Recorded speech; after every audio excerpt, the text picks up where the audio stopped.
મતદાનનું વિશ્લેષણ. નમસ્કાર, હું છું પીનલ. સ્વાગત છે આપનું. કરંટ ટોપિકમાં વાત કરી રહ્યા છે આજે મતદાનની પ્રક્રિયા જે પ્રકારે ધીમી ગતિએ શરૂ થઈ હતી, પરંતુ અંતમાં ક્યાંક આ ગતિએ વેગ તો પકડ્યો. જે પ્રકારે હંમેશાથી 50%થી ઓછું મતદાન થયું, ત્યારે એ બધા કરતાં આ વખતે કાળઝાળ ગરમીની વચ્ચે ગુજરાતમાં 60% જેટલું મતદાન થયું છે. એટલે સાંજ પડતા લોકો બૂથ સુધી પહોંચ્યા તો ખરા અને પોતાની રીતે એમણે વોટિંગ તો કર્યું, પરંતુ આ કેવો માહોલ જોવા મળ્યો છે. અને એની સાથે સાથે 25,551 ઉમેદવારોનું જે ભાવિ ઈવીએમમાં કેદ થયું છે, એનું જે પરિણામ આવતીકાલે આવશે તે પહેલાં અત્યારે શું માહોલ લાગી રહ્યો છે? 84 નગરપાલિકામાં 62%, 34 જિલ્લા પંચાયતમાં પણ 62% અને 260 તાલુકા પંચાયતમાં 63% મતદાન થયું છે. એમ તો 100%ના મતદાનથી આપણે જોઈએ તો આપણને ઓછું લાગે, પણ આપણે ગત વર્ષની સરખામણી કરીએ ને તો ક્યાંક આ વખતે આ મતદાન આપણને બેટર લાગે. અને એની સાથે સાથે સ્થાનિક મુદ્દાઓ કરતાં રાજકીય વ્યૂહરચના ક્યાંક આ વખતે વધુ હાવી રહી એવું આપને પણ લાગ્યું. અને ગુજરાતમાં શહેરો કરતાં જે ગામડાઓમાં ઊંચું મતદાન નોંધાયું છે તેના પર આપણે આજે વાત કરીશું કે ક્યાંક ને ક્યાંક જે શહેરી વિસ્તારો છે જ્યાં વિકાસની વાતો વધુ થતી હોય છે, એ શહેરી વિસ્તારમાં રહેતા લોકો શા માટે મતદાનથી અળગા રહ્યા છે? ગુજરાતમાં આપણે ગામડાઓની વાત કરીએ તો ગામડાના લોકો કે જે લોકો ઘણા એવા ગામડાઓ છે કે જે હજી પણ વિકાસથી વંચિત છે, એ લોકો બૂથ સુધી પહોંચ્યા, એ લોકોએ વધુમાં વધુ મતદાન કર્યું. અને આ એક જે નવી વાત આપણને હંમેશા દરેક મતદાનમાં જોવા મળી રહી છે. આપણે ઘણા સમયથી દરેક મતદાનમાં વસ્તુ જોઈએ છે કે ગામડાઓમાં વધુ મતદાન થાય છે. ગામડાના લોકો વધુ જાગૃત, શહેરી વિસ્તારના લોકો ઓછા જાગૃત. આ કેમ જોવા મળી રહ્યું છે? તમામ મુદ્દાઓ પર વાત કરીશું, જેની માટે મારી સાથે જોડાઈ ગયા છે રાજકીય વિશ્લેષકો છે જયવંત પંડ્યાજી, જયેન્દ્ર બ્રહ્મણજી. આ બંનેનું સ્વાગત છે. Welcome to the show. જયવંતભાઈ, મતદાનનું વિશ્લેષણ કઈ રીતે કરશો? જે રીતે આંકડાઓ આપણી સામે આવ્યા, સવારમાં જે શરૂઆત થઈ બહુ જ ધીમી ગતિએ શરૂઆત થઈ, પણ સાંજ પડતા મતદાન થયું ખરું, અને એ પણ કાળઝાળ ગરમીની વચ્ચે ગુજરાતમાં 60% મતદાનને કેવી રીતે જુઓ છો? એમાં હું બે પ્રકાર જોઉં છું. એક તો એ છે કે આપણે જે જનરલી એટલે આપણે મીન્સ જે લોકો કરે છે એની વાત છે. ગામડાના લોકોને ગામડિયા કેવા અને એની જે રીતભાત છે, પદ્ધતિ છે, જીવન જીવવાની વાત છે, એને નકારી કાઢવી અથવા એને ઉપહાસ કરવો એનો. તમે ઘણી બધી ફિલ્મોમાં પણ જોયું હશે. એક રાજેન્દ્ર કુમારની ફિલ્મ આવી હતી ગવાર, અને પછી એવું બતાવવામાં આવે કે શહેરમાં આવે એટલે પછી એને ત્યાંના રીત રિવાજ પ્રમાણે એડજસ્ટ થવું પડે, એની શિખા કાપી નાખવી પડે, ધોતી ઉતારીને પછી પેન્ટ પહેરવા લાગે. આ બધું બતાવવામાં આવે છે. સ્ત્રી હોય તો સાડી ને ચાંદલો ને ચોટલો ને બધું કરતા હોય, બદલે બોયકટ વાળ કરી નાખે ને એ પ્રકારનું. અને બીજું એ કે ગામડાના લોકો જે પ્રકારે જીવનશૈલી, સવારમાં વહેલા ઉઠી જાય, રાતના વહેલા, સાંજના વહેલા સુઈ જાય રાતના, એ બધું અને ક્યાંક નકારી કાઢવામાં આવે છે. ને બીજું કે ગામડાના લોકોને જે પ્રકારની સુવિધાઓ મળે છે એ શહેરીજનો કરતા તો બહુ જ ઓછી મળે છે. આજે પણ આપણે જોઈ શકીએ છીએ કે ઘણી બધી જગ્યાએ રસ્તાની સમસ્યા છે, ક્યાંક પાણીની સમસ્યા છે. આ બધા છતાંય ગામડાના લોકો હંમેશા મેં જોયું છે કે લોકસભાની ચૂંટણી હોય કે પછી વિધાનસભાની અથવા તો સ્થાનિક સ્વરાજની ચૂંટણી હોય, નગરપાલિકાની હોય કે પછી જિલ્લા પંચાયત, તાલુકા પંચાયતની, તો એમાં એ મતદાન કરવા ઉમટી પડે છે. જ્યારે સામે પક્ષે શહેરીજનો છે એને કેટલી બધી સુવિધાઓ મળે છે. 24 કલાક પાણીની સુવિધા છે, 24 કલાક વીજળીની સુવિધા છે, મોર ઓર લેસ. અને રસ્તા સારા મળે છે, સારું ઇન્ટરનેટનું નેટવર્ક હોય છે. આ બધા છતાંય છે શહેરીજનો છે આળસ કરી જાય છે. અને એમાંય તે ખાસ કરીને મુદ્દા ન હોય ત્યારે તો ખાસ આળસ કરી જાય છે. હવે જે બીજું હું કહેવા માંગુ છું એ છે કે ગયા વખત કરતા મતદાન આ વખતે વધારે થયું છે. કદાચ 46% તો આ વખતે જે ફાઇનલ આંકડો આજે આવ્યો છે એમાં 51%ની વાત છે. તો એમાં એવું છે કે ગઈકાલે અને શનિવારે જે પ્રકારે જે છેલ્લા વિડીયો વાયરલ થયા, અને ખાસ કરીને મુસલમાનને રીઝવવા માટેના આમ આદમી પક્ષના હોય કે કોંગ્રેસના હોય, તો એ પ્રકારે. અને બીજું કે મેં એવું સાંભળ્યું છે, સાચું ખોટું આપણને ખબર નથી એટલે હું અધિકારપૂર્વક નથી કહી શકતો, પણ એવી વાત હતી કે મુસલમાનોમાં એવી અફવા ફેલાઈ હતી કે જો એ મતદાન કરવા નહીં નીકળે, મતદાન નહીં કરે, તો એમનું નામ મતદાર યાદીમાંથી નીકળી જશે. અને એના કારણે એ લોકો, આપણે અમદાવાદની વાત કરીએ તો અમદાવાદના પૂર્વ વિસ્તારમાં ગોમતીપુર છે કે પછી મક્તમપુરા, ઘણી બધી જગ્યાએ એ લોકોની મોટી સંખ્યામાં મતદાન કરવા, અને આ વસ્તુ પણ લઘુમતી હોવાથી અસુરક્ષા અનુભવે અથવા તો રાજકીય રીતે વધારે જાગૃત હું એ લોકોને જોઉં છું જ્યાં હિન્દુઓ કરતા. એટલે એને ખબર છે કે પશ્ચિમ બંગાળમાં મુસલમાનોના પક્ષ હોય, આપણે પેલા બદરુદ્દીન કે કોણે કર્યું તો ત્રીજો મોરચો, એમ છતાંય તે ઓવેસીનો પક્ષ હોય તો પણ એ પશ્ચિમ બંગાળમાં મમતા બેનર્જીને જ મત આપશે. મહારાષ્ટ્રમાં સોનિયા ગાંધીના કોંગ્રેસ અને શરદ પવારની એનસીપી અને આપણે ઉદ્ધવ ઠાકરેની શિવસેના એ યુતિને જ આપશે. એ ઓવેસીને આપીને મત વેડપશે નહીં.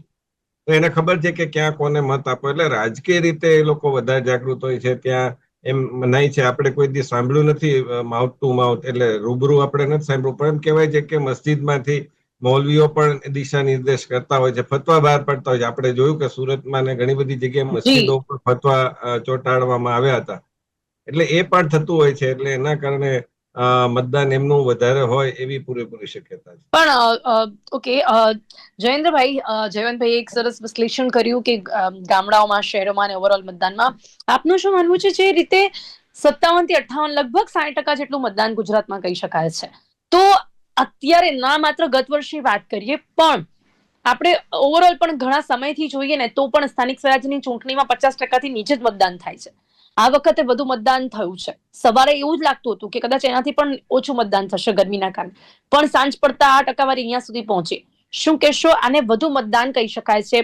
કારણ કે આપણે કમ્પેર કરીએ છીએ ગત વર્ષોથી, તો 50% ઓછું મતદાન જયારે હંમેશા થતું હોય ને આ વખતે લગભગ 60% પર પહોંચ્યું હોય, તો કેટલું સારું મતદાન કહી શકાય? મતદાન સારું ખરાબની વિશ્લેષણ કરવાના બદલે લોકોમાં થોડી જાગૃતિ આવી ગઈ. મીડિયાએ પોતાની ભૂમિકા નિભાવી, સોશિયલ મીડિયાએ પોતાની ભૂમિકા નિભાવી, અને તદ ઉપરાંત પાછલા 5 વર્ષમાં જે યુવા મતદારો આવ્યા, તે મતદારો જે પાર્ટીમાં માનતા હોય, એમને જે વિચારસરણીમાં એ લોકો જોડાયેલા હોય, પણ વોટિંગ માટે એ લોકો જાગૃત રહ્યા અને એમને એમના વોટિંગ રાઇટનો ઉપયોગ કર્યો. એના કારણે જે સામાન્યપણે ઉમેદવારોને વોટર્સોને ખેંચવા પડતા હતા, એના બદલે સૌથી વધારે અગત્યની વાત એ રહી કે કેટલા યુવા વોટર્સો ઓટોમેટિક પોતાના બૂથમાં જઈને વોટિંગ કર્યું. ધેટ મીન્સ કે પ્રજામાં થોડી જાગૃતિનો વધારો તો થયો જ છે. બીજી બાજુ એવું થયું કે જે ઉમેદવાર હતા એને દરેકને આફ્ટર નૂન એટલે 12-1 વાગ્યા પછી ખબર પડવા માંડી કે અમારા આ કી વોટર્સોએ વોટિંગ કર્યું છે, આ એન્ટી વોટર્સોએ વોટિંગ કર્યું છે, આ બાકી રહી ગયા છે. એક બૂથ પર બેઠેલો યુવા કે ભાજપનો કે કોંગ્રેસનો કાર્યકર એનાલિસ કરીને એના જે તે વ્યક્તિને, જવાબદાર વ્યક્તિને મોકલીને વોટિંગ કરાવવા માટે પ્રયત્નો કરાવે છે, અને એમાં બંને રાજકીય પાર્ટીઓ સફળ રહી. કદાચ સુરત કે બરોડા જેવા મોટા સિટીમાં ત્રીજા પક્ષ તરીકે આપ બી થોડો એક્ટિવ રહ્યો. ઉત્તર ગુજરાતમાં ક્યાંક ક્યાંક આપે થોડો ચમકારો આપ્યો છે. એટલે એના કારણે વોટિંગનું પર્સન્ટેજ થોડું વધ્યું છે. અને હું એવું માનું કે આ બધી વસ્તુ તંદુરસ્ત લોકશાહી માટે જરૂરી છે, તો જ લોકશાહી અસ્તિત્વ ટકી રહ્યું. જી બિલકુલ. પણ જયવંતભાઈ, જે રીતે આપનું શું માનવું છે કે આપને પણ આટલા વર્ષોથી જયારે મતદાન જોઈ રહ્યા છો, આ વખતે વધુ મતદાન થવાના કારણો શું લાગે છે? વધારે મતદાન થવા માટે મેં કહ્યું એમ કે એક તો આ જે ભાવનાત્મક મુદ્દો હતો એ બંને પક્ષે, એટલે મુસલમાનો મતદાન કરવા નીકળે એટલે હિન્દુઓ પણ નીકળતા હોય છે, પણ હવે એનું પ્રમાણ ઘટ્યું છે. કારણ કે હિન્દુઓમાં શું છે કે 2024ની ચૂંટણીમાં પણ આપણે એક દાખલો જોઈ શકીએ છીએ કે એ લોકોને ઘણા બધાને એવું લાગે છે કે ભાજપ છે એટલે આપણે કોઈ ચિંતાની વાત નથી. બુલડોઝર કાર્યવાહી કરે છે, 370 દૂર થઈ ગઈ, રામ મંદિર દૂર થઈ ગયું, એટલે રામ મંદિર બની ગયું, સોરી, વકફ બોર્ડનું થયું છે. આવા ઘણા બધા મુદ્દા છે એ કરે છે. એટલે ઘણીવાર 2024માં પણ એ વસ્તુ થઈ હતી, ને તમે જોશો કે મુસલમાનોએ જે મત આપ્યો તો એક પણ ઘણી એવા બૂથ પણ હતા કે જેમાં ભાજપના કાર્યકર હોય, પણ એ ભાજપના કાર્યકર મુસલમાન હોય તો પણ એક પણ મત ભાજપને ન મળ્યો, એવા 2024માં દાખલા હતા. એટલે આ વખતે જે મતદાનમાં વધારો થયો છે એમાં એક તો મુસલમાનોની જાગૃતિ ગણું છું. બીજું કે દલિતોની પણ જાગૃતિ આવી છે. આપણે એમ માનીએ કે એમાં નથી આવી તો એ વાત ખોટી છે. ત્રીજી વાત એ છે કે મહિલાઓમાં જાગૃતિ આવી છે. મહિલાઓ હવે પહેલા જેવી નથી રહી. હવે મહિલાઓ છે, ભલે ગૃહિણી હોય કે કાર્ય કરતી, એટલે કે ઓફિસમાં કામ કરતી હોય કે બિઝનેસ કરતી હોય, એને હવે રાજકીય રીતે જાગૃતિ એનામાં આવી છે. પહેલા એ કોઈ ચર્ચામાં ભાગ નહોતી લેતી, એ વાંચન ઓછું હતું, બહુ વખત પહેલાની વાત કરું છું, પણ હવે મહિલા છે, વાંચે છે, સોશિયલ મીડિયા ઉપર એ બધું જોવે છે, એ ચર્ચા કરે છે, અને ટીવીમાં પણ સમાચારો પણ જોવે છે. કદાચ એ પતિના કારણે જોતા હોય કે દીકરાના કારણે જોતા હોય, જુદી વાત છે, પણ સમાચાર પણ જોવે છે. એને ઘણી બધી ખબર હોય છે, અંદરો અંદર ચર્ચા કરતા હોય છે. અને એના કારણે, અને બીજું કે હવે પેલા જેવું એ પણ નથી રહ્યું કે પતિ કે દીકરો કે એ પ્રમાણે જ મતદાન કરવું. મહિલા પોતાની રીતે નિર્ણય કરતી થઈ છે કે ભાઈ પતિ ગમે તે કે પણ હું મારી રીતે મને જે ગમે છે એ પક્ષને મત આપીશ. જી એટલે બિલકુલ. ઘણી જગ્યાએ આપણે એવું જોઈએ છે કે ભાઈ ઉત્તર પ્રદેશમાં ખાસ કરીને એક પ્રશ્ન થયો હતો વચ્ચે 2017માં કે મુસલમાનના પેલા હોવા છતાંય તે ભાજપ ત્યાં કેવી રીતે જીત્યો. પણ એ કોઈ વિશ્લેષણ ન કર્યું કે મહિલાઓ જે 3 તલાકનો મુદ્દો ઉઠ્યો તેના હમ કારણે ઘણી મહિલાઓ ભાજપ તરફ એ વખતે વળી હતી, 2019માં પણ વળી હતી.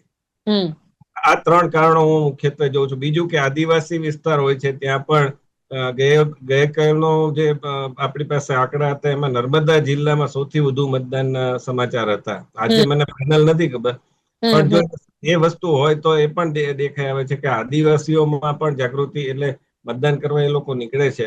અને હંમેશા ડાંગ હોય તો એમાં પણ મોટા ભાગે ઘણું બધું 75% જેવું મતદાન થતું હોય છે. તો હમ એ પણ વાત સાચી છે કે આદિવાસીઓ પણ મોટી સંખ્યામાં મતદાન કરે છે. જી બિલકુલ. પણ હજી પણ છતાં પણ કમ્પેરેટિવલી આપણે જોઈએ જયેન્દ્રભાઈ, તો બંગાળમાં જે પ્રકારે 90% મતદાન થયું છે અને હજી પણ ગુજરાતમાં 60% જેટલું મતદાન, હજી ગુજરાતની જનતાને વધુ કેટલી જાગૃત થવાની જરૂરિયાત. જ્યારે કમ્પેરિઝન કરીએ છીએ 90%થી, ત્યારે ગુજરાતમાં એ કમ્પેરિઝનથી ઘણું ઓછું મતદાન કહી શકાય છે. ચોક્કસ કહી શકાય. વેસ્ટ બેંગાલ અને ગુજરાત બેનું કમ્પેર કરવા માટે બહુ મોટા ડિફરન્સો છે. વેસ્ટ બેંગાલમાં 27 વર્ષ સુધી કન્ટિન્યુઅસ સીપીઆઈએ રાજ કર્યું. અને સીપીઆઈ એટલે આઈડિયોલોજીકલ ત્યાંના કાર્યકર્તાઓની કેડર બેઝ પાર્ટી હતી. ભાજપમાં જેમ સંઘમાંથી કે વિદ્યાર્થી પરિષદમાં કે બીએચપીમાંથી આવેલા લોકો તૈયાર થઈને ભાજપમાં લાવતા હોય છે કે એમાંથી એમને ડેવલપ કરવામાં આવતા હોય છે, એવી રીતે વેસ્ટ બેંગાલમાં સીપીઆઈની કેડર બેઝ પાર્ટી વર્ષો સુધી રાજ કર્યું. અને મમતાના એક આંદોલનના કારણે, મમતાની એગ્રેસિવનેસ લીડરશીપના કારણે સીપીઆઈના કમિટેડ વોટર્સો બધા જ કન્વર્ટ થઈ ગયા ટીએમસીમાં. અને એના કારણે મમતા સત્તામાં આવી, એનું વોટિંગ વધ્યું. પછી મમતાએ એક ચોક્કસ કોમ માટે, ચોક્કસ વ્યક્તિઓ માટે, ચોક્કસ સમાજ માટે એને વોટિંગ ના બેનિફિટ મળે એના કારણે કેટલાક બેનિફિટ કરવામાં, કેટલાક એક્શન લેવામાં એ સફળ રહી અને એના કારણે એના વોટર્સની સંખ્યા વધી ગઈ. બીજી બાજુ ગુજરાતમાં એવું થયું કે ગુજરાતમાં 30 વર્ષથી ભાજપ સત્તા પર રહે છે, એટલે સત્તાનો અતિરેક થઈ ગયો છે. એમને એમ છે કે પ્રજાની જોડે ઓપ્શન નથી, પ્રજા વોટ આપે છે. નો ડાઉટ પ્રજાની જોડે ઓપ્શન નથી, પણ પ્રજાને પક્ષ બી ગમે છે. પણ મૃદુ ને મક્કમ ભૂપેન્દ્રભાઈથી વર્ષો સુધી એક ધારું શાસન નથી ચાલતું. એમાં ઘણા બધા મુદ્દાઓ એવા હોય છે કે જે પ્રજા, તમે જુઓ કે જે વોટિંગ થયું છે પહેલા ફેસનું વોટિંગ ગણીએ આપણે સવારના 7 થી 12 1 વાગ્યા સુધીનું, તો બહુ મિનિમમ 22-23% થતું હતું. જી ત્યાર પછી ઉમેદવારોને ખબર પડવા માંડી, જિલ્લા પંચાયતનો હોય, તાલુકા પંચાયતનો હોય, નગરપાલિકા કે મહાનગરપાલિકા, કે આપણે જીતવું હશે, કે આપણા પેનલને જીતાડવી હશે તો બધાએ સામૂહિક પ્રયત્ન કરવા પડશે. અને એના કારણે ચારે ઉમેદવાર, તમે જુઓ કે મહાનગરપાલિકાઓમાં, નગરપાલિકામાં 4-4 સીટનો જે વોર્ડ છે એમાં 4 ઉમેદવારો પ્રયત્ન કરે તો ઓટોમેટિક વોટિંગ પર્સન્ટેજ વધવાના જ છે. અને પણ એ જયેન્દ્રભાઈ, વોટિંગ, આ જેમ કે જયવંતભાઈએ જણાવ્યું, એમાં આપનું શું માનવું છે કે શહેરના એજ્યુકેટેડ પીપલ કેમ ઓછું વોટિંગ કરે છે? કેમ હવે આવા જ આંકડો આવે છે કે ગામડાઓમાં જ વધારે વોટિંગ થાય છે? કારણ કે એમને જોઈતું હોય છે અને શહેરમાં બધું મળી રહ્યું છે. ના ના, હવે તો ગામડાઓ બી ખૂબ ખૂબ સમૃદ્ધ અને સુખી થઈ ગયેલા છે. રોડ, રસ્તા, પાણી, લાઈટ અને ઘણા બધા બેનિફિટ બી મળે છે એમને. ખેડૂત તરીકેની સ્કીમોના લાભ મળે છે અને ઘણા બધા બેનિફિટ છે. એટલે હું એવું કમ્પેરેટિવલી એવું માનું કે મોટા ભાગની તમે જુઓ કે 15 મહાનગરપાલિકાઓ બની ગઈ છે, તો 15 મહાનગરપાલિકાઓની સાથે એની સાથે આજુબાજુના દરેક વિસ્તારના ગામો લીધા છે, ચારે તરફના. એના કારણે ગામડાઓનો વિકાસ થઈ જ ગયો છે. ડાંગ આવવામાં જુઓ કે તમે, છોટાઉદેપુરમાં જુઓ કે અરવલ્લી ને એમાં જુઓ, સાબરકાંઠામાં, બનાસકાંઠામાં તો રોડ, રસ્તા અને લાઇટની તો વ્યવસ્થા થઈ ગઈ છે. હાઈવે રોડો સરસ થઈ ગયા છે. એટલે ગામડાને કમ્પેર કરવાની હું અત્યારે યોગ્ય નથી માનતો.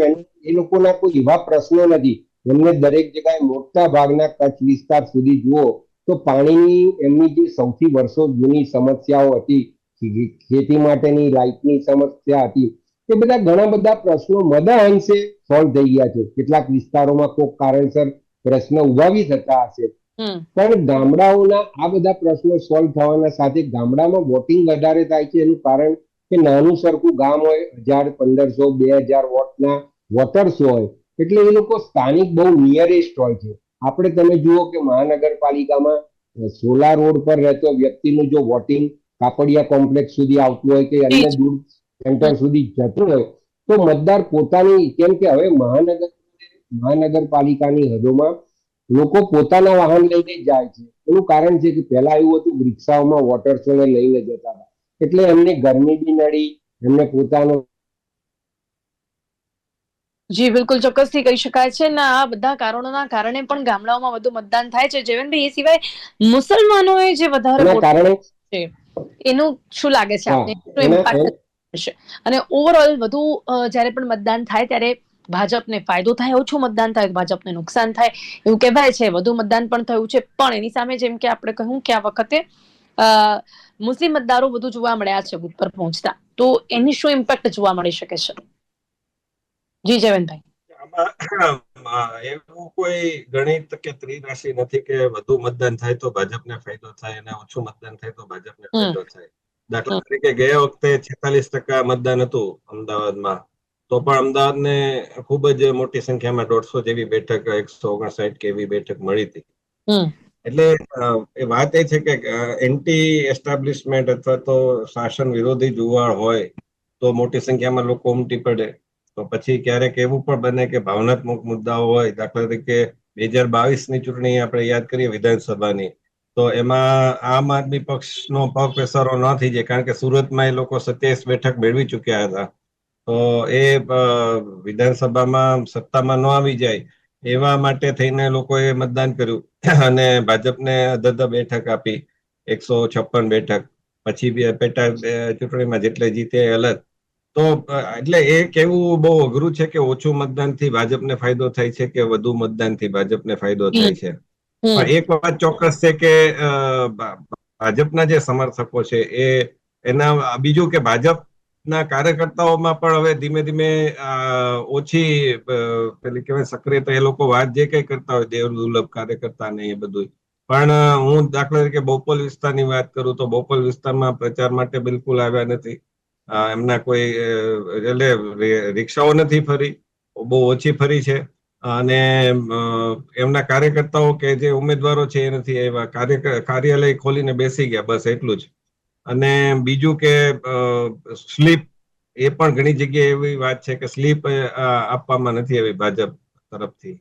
તો એ આખું બતાવે છે. અને કોંગ્રેસનું તો વાત જ જોવા દો, કારણ કે કોંગ્રેસ છે એને ટેબલ પણ, હું દાખલા કે જે મતદાનમાં મથકમાં ગયો હતો ત્યાં કોંગ્રેસનું ટેબલ જ નહોતું. જે એ લોકો બેસતા હોય છે બહાર અંતર રાખીને સ્લીપ આપવા કે યાદીમાં જોઈ દેવા માટે, એ ટેબલ જ નહોતું. અને પ્રચાર માટે તો એ લોકો વેજલપુર અને ને આમ એમાં આદમી આવતા. પાર્ટી, જયવંતભાઈ? આમ આદમી પક્ષ પણ નથી આવતો. આમ આદમી પક્ષનું કદાચ સંગઠન નહીં હોય કે ગમે તે કારણે, પણ એ પણ નથી આવતો.